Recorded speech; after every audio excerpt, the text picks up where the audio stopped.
بسم اللہ الرحمن الرحیم۔ اے وہ لوگوں جنہیں کتاب دی گئی تھی، اے کتاب والو ایمان لاؤ اس کتاب پر جو نازل فرمائی ہم نے، تاکہ تصدیق کرے اس کتاب کی جو تمہارے پاس ہے، یعنی تورات کی۔ ایمان لاؤ اس سے پہلے کہ ہم مسخ کر دیں، چہرے پھیر دیں انہیں پشتوں کی طرف، یا لعنت کریں ان پر جس طرح ہم نے لعنت کی سبت والوں پر۔ سبت والوں سے مراد ہفتے والے لوگ ہیں۔ ہفتے والے وہ لوگ ہیں جن کو اللہ تعالیٰ نے منع کیا تھا کہ ہفتے والے دن شکار مچھلی کا نہ کرنا، اور مچھلیاں بھی نہیں نکلا کرتی تھی، جیسے سورہ بقرہ میں آپ کے ساتھ بیان کر چکی ہوں۔ اور مچھلیاں ہفتے والے دن بڑی جو ہے نا، بڑے جوشیلے انداز سے نا اوپر اٹھا کرتی تھی۔ باقی دن ان کو منع نہیں کیا گیا تھا شکار سے، اور وہ باقی دن جو ہے نا وہ نکلتی ہی نہیں تھی، ان کی چال ہی نہیں بنتی تھی مچھلیاں پکڑنے کی۔ یہ ہوتا تھا اللہ تعالیٰ کے یہ کام ہے سارے۔ یہ لوگ اس وقت کہتے رات کو، کئی دفعہ نا رات کو یہ لوگ نا چلے جاتے تھے،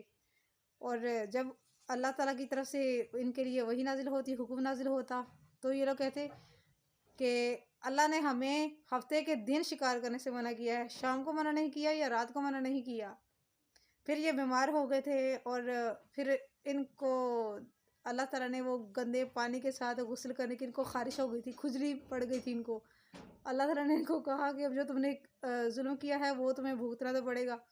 جاؤ فلاں جگہ پر ایک کشتی ہے، وہاں گندا پانی ہے، اس سے جا کے تو نہا لو، اس کو اپنے چہروں پر اپنے جسم پر ملو اس پانی کو۔ ان لوگوں نے ویسا کیا، خارش ان کی ختم ہو گئی، جو ان کو کھجلی تھی وہ ان کی ختم ہو گئی تھی۔ لیکن یہ اس کے بعد ان لوگوں نے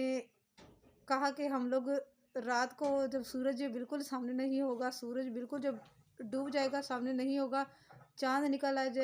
آئے گا، یا چاند فلاں جگہ پر آئے گا، تو ہم لوگ شکار کے لیے چلے جایا کریں گے۔ تو یہ نافرمان لوگ، اس لیے ان کو قرآن کریم میں بہت سارے مقامات پر اہل سبت کہا گیا ہے، یعنی ہفتے والے لوگ، ہفتے کے دن والے لوگ۔ اور اللہ کا حکم پورا ہو کر رہتا ہے، بے شک اللہ تعالیٰ نہیں بخشتا اس بات کو کہ شرک کیا جائے اس کے ساتھ، اور بخش دیتا ہے جو اس کے علاوہ جس کو چاہتا ہے، اور جو شریک ٹھہراتا ہے اللہ کے ساتھ وہ ارتکاب کرتا ہے گناہ کبیرہ کا۔ سب سے بڑا گناہ شرک ہی ہے، اور یہ چیز ہے بہت دفعہ میں آپ کو بتاتی رہتی ہوں اس کو ایکسپلین۔ یا ایھا الذین اوتوا الکتاب، اللہ تعالیٰ نے یہاں پر اہل کتاب والوں کو فرمایا ہے قرآن کریم ہمارے لیے نازل ہوا ہے، لہٰذا یہ ان کے لیے بھی احکامات تھے۔ نبی کریم صلی اللہ علیہ وسلم کے زمانے میں جو ہے نا وہ بہت ساری چیزیں لے کے آیا کرتے تھے، بہت ساری وہ رولے وغیرہ لے کے آیا کرتے تھے کہ یہاں پر آپ کے اللہ نے کیا حکم دیا ہے، یہاں پر آپ کے رسول محمد صلی اللہ علیہ وسلم نے کیا فرمایا ہے، ان کا کیا نظریہ ہے اس بات پر، ہماری تورات میں یہ ہے، ہماری مطلب جو ان کے پاس بکس تھی ان کے بارے میں بتاتے تھے، ہمارے ہاں یہ ہے۔ اچھا ہوا یوں، اللہ تعالیٰ نے ان کو ختمی فیصلہ فرمایا کہ اس کتاب پر ایمان لاؤ اس سے پہلے کہ تمہارے چہروں کو مسخ کر دیا جائے۔ مسخ سے مراد حضرت ابن عباس رضی اللہ تعالیٰ عنہ یہ لیتے ہیں کہ ان کی گردنوں کو، ان کے منہوں کو، یعنی کہ ناک، آنکھ، کان اور ہونٹ وغیرہ جو ہیں، ان کے پورے چہرے کو جو ہے نا وہ پیچھے کی طرف موڑ دیں۔ مسخ کرنے سے مراد وہ یہ لیتے ہیں۔ بعض مفسرین کے اس سے مراد، مسخ سے مراد یہ لیتے ہیں کہ ان کے ناک، آنکھوں کو مٹا ہی دیا جائے، بالکل ان کو ختم ہی کر دیا جائے۔ مسخ کرنے سے مراد یہ لیتے ہیں بعض مفسرین کرام، اور بعض بزرگ وہ اہل علم وہ کہتے ہیں کہ مسخ کرنے سے مراد یہ ہے کہ ان کی آنکھیں پیچھے کی طرف پھیر دی جائیں، یعنی کہ اندر سے جو لینس ہوتے ہیں نا، لینس یہ والے پیچھے کی طرف پھیر دیے جائیں، اور منہ ان کے ٹیڑھے کر دیے جائے، اور یعنی کہ نا عیب والا کر دیا جائے۔ مسخ کرنے سے مراد اہل علم یہ لیتے ہیں، جن میں صحابہ کرام رضوان اللہ علیہم اجمعین، اس کو جو ہے نا وہ پیچھے کی طرف پھیر دیں، یعنی کہ سر آگے آ جائے، اور پھر تو جب یہ چلنے لگیں گے تو یہ پیچھے کی طرف چلیں گے۔ ظاہر ہے منہ ان کا، ان کی آنکھیں پیچھے ہوں گی تو انہوں نے پیچھے دیکھ کے ہی چلنا ہے نا، اس سے مراد یہ ہے۔ کیونکہ یہ لوگ قیامت کو بھی جھٹلاتے تھے، ان میں سے بہت سارے لوگ ایسے ہیں، ان کے بھی گروہ ہیں نا، ان کے بھی فرقے ہیں نا۔ وہ کچھ لوگ جو ہیں وہ قیامت کو نہیں مانتے، وہ کہتے ہیں ہم رسول اللہ پر یقین کرتے ہیں، اللہ تعالیٰ پر یقین کرتے ہیں، آسمانی کتابوں پر یقین کرتے ہیں، لیکن ہم قیامت کا دن آنے پر یقین نہیں کرتے، یعنی کہ دوبارہ جی اٹھنے کے اوپر یہ لوگ یقین نہیں کرتے، لیکن اللہ تعالیٰ نے ان کو یہاں پر اس لیے ختمی فیصلہ فرمایا ہے کہ ایمان لاؤ اس کتاب پر، یعنی کہ قرآن حکیم پر، اس پر ایمان لاؤ، ورنہ تمہارا حشر ہم یہ کریں گے۔ اچھا ہوا یوں، اللہ تعالیٰ نے ان کے لیے قیامت کو اللہ تعالیٰ نے قیامت کا ان کو دلانے کے لیے اللہ تعالیٰ نے یہ دلیل جو ہے وہ نازل فرمائی، ان جعلنا فی اعناقہم اغلالا فہی الی الاذقان فہم مقمحون، یعنی کہ ہم نے ان کی جو ان کے پرانے تھے، ان میں اہل سبت بھی ہیں، یہود وغیرہ بھی ہیں، بہت سارے لوگ ہیں جو نہیں مانے تھے، وہ والے سارے لوگ ہیں، اللہ تعالیٰ نے فرمایا ہے کہ ہم نے ان کی گردنوں پر توگ ڈال رکھے ہیں، گلے میں ظاہر ہے رسی ہوگی، پھندا ہوگا تو وہ بندہ نیچے لٹکے گا تو وہ اس کی گردن کافی لمبی ہو جائے گی نا، یہ چیز ہے۔ ہم نے ان کی گردنوں میں توگ ڈال دیے ہیں، وہ ان کی ٹھوڑیوں تک پہنچے ہوئے ہیں، اس لیے ان کے سر اوپر کو اٹھے ہوئے ہیں۔ اس لیے اللہ تعالیٰ نے فرمایا ہے کہ اس قرآن پر ایمان لاؤ، اس نبی پر ایمان لاؤ، محمد صلی اللہ علیہ وسلم پر ایمان لاؤ، یہ چیز ہے۔ اچھا ہوا یوں کہ حضرت ابو زید نے فرمایا ہے کہ ہم لوگ نا ایک دفعہ جا رہے تھے، کہیں پر سفر میں جا رہے تھے، عیسیٰ بن مغیرہ فرماتے ہیں کہ ایک دن ہم نے حضرت ابراہیم کے پاس حضرت ابراہیم یہ صحابی رسول ہے صلی اللہ علیہ وسلم ہے، یہ ابراہیم علیہ السلام نہیں ہے، نبی نہیں ہے، کے پاس کعب کے اسلام لانے کا جو ہے نا وہ ہم نے ذکر کیا کہ کیا کعب نے اسلام قبول کر لیا تھا، حضرت کعب رضی اللہ نے اسلام قبول کر لیا تھا، تو انہوں نے فرمایا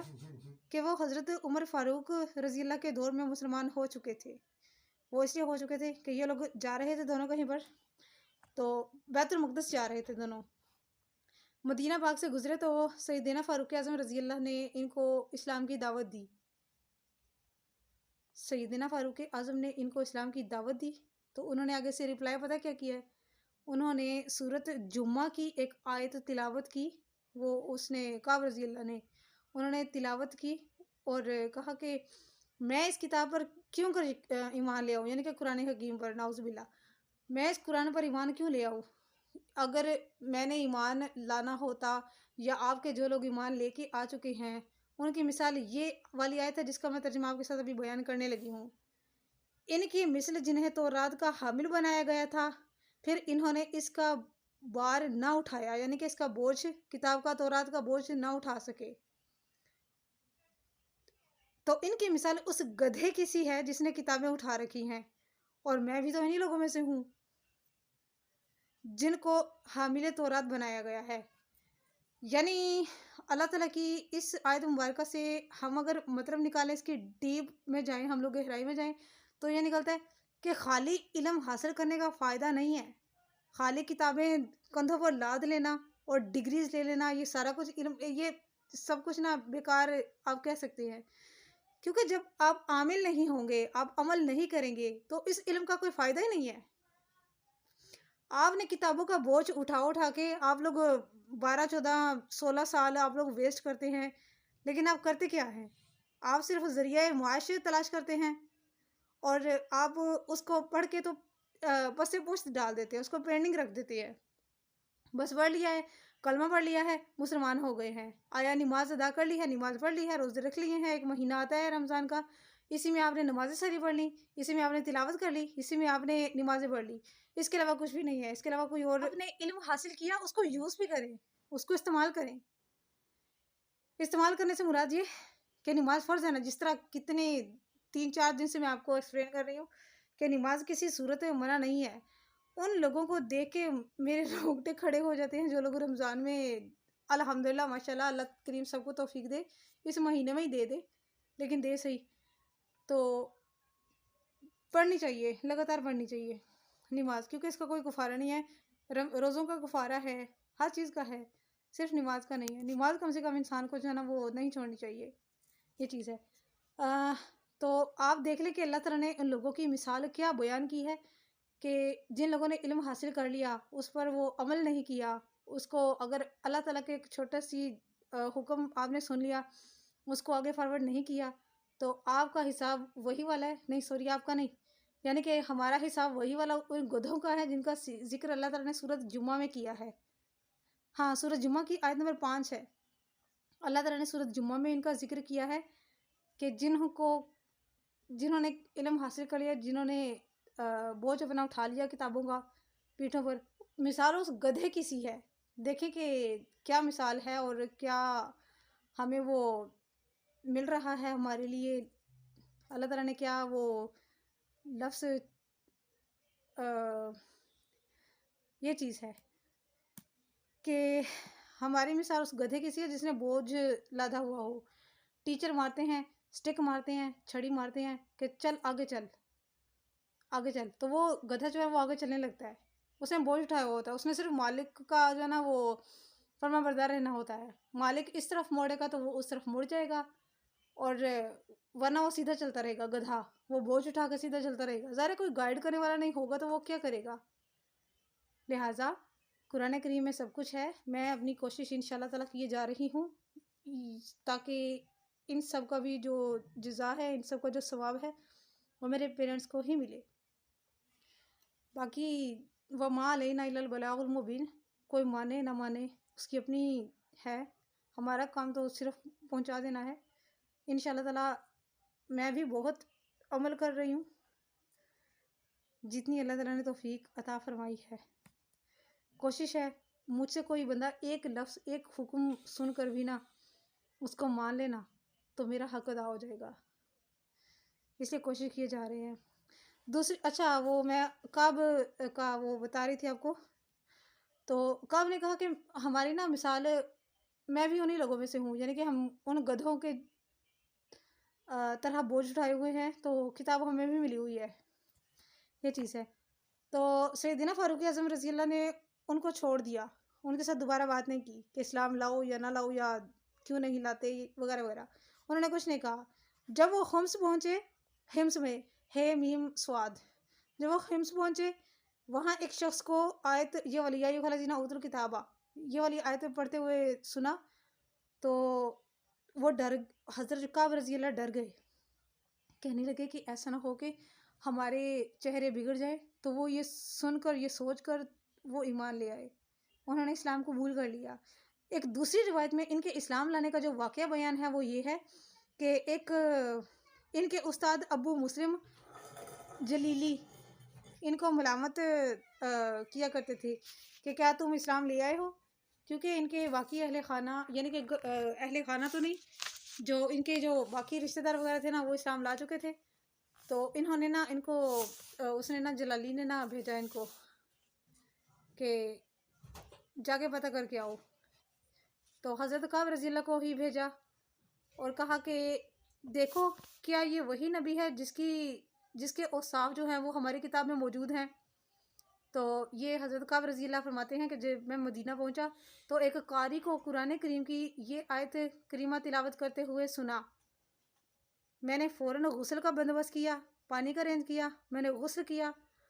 اور وضو وغیرہ کیا اور اپنے منہ پہ زور زور سے میں تھپڑ مارنے لگا،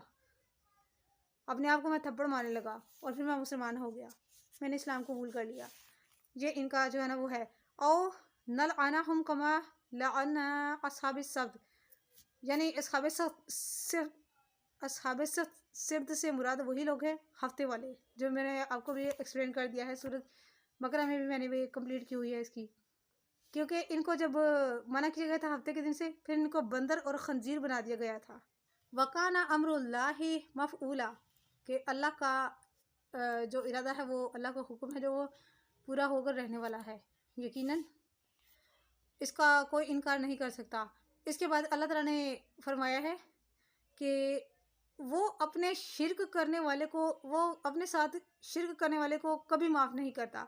اس کے علاوہ جتنے گناہ جو چاہے ہوں وہ معاف کر دے گا۔ اب اس کا بہت لمبا چوڑا ایک پورا ہے 4-5 پیجز کی احادیث شریف اس میں موجود ہیں، انشاءاللہ میں کروں گی کل آپ کے ساتھ بیان، لیکن ایک میں آپ کو یہاں پر سنا دیتی ہوں۔ سیدہ عائشہ صدیقہ رضی اللہ سے روایت ہے، رسول اکرم صلی اللہ علیہ وسلم نے ارشاد فرمایا، اللہ تعالیٰ کے نزدیک بندے کے گناہ 3 طرح کے ہیں۔ نمبر 1 وہ گناہ جن کی اللہ تعالیٰ پرواہ نہیں کرتا، یعنی کہ انسان سے وہ گناہ ہوتے رہتے ہیں لیکن اللہ تعالیٰ کو اس کی کوئی پرواہ نہیں ہوتی کہ انسان کر رہا ہے تو کرتا رہے۔ اور دوسرا، کیونکہ ہم لوگ، اللہ تعالیٰ ہمیں رزق دے رہا ہوتا ہے، ہم لوگ کتنے گنہگار ہیں، اللہ تعالیٰ ہم سے کبھی اپنی نگاہ کرم ہٹاتا نہیں ہے۔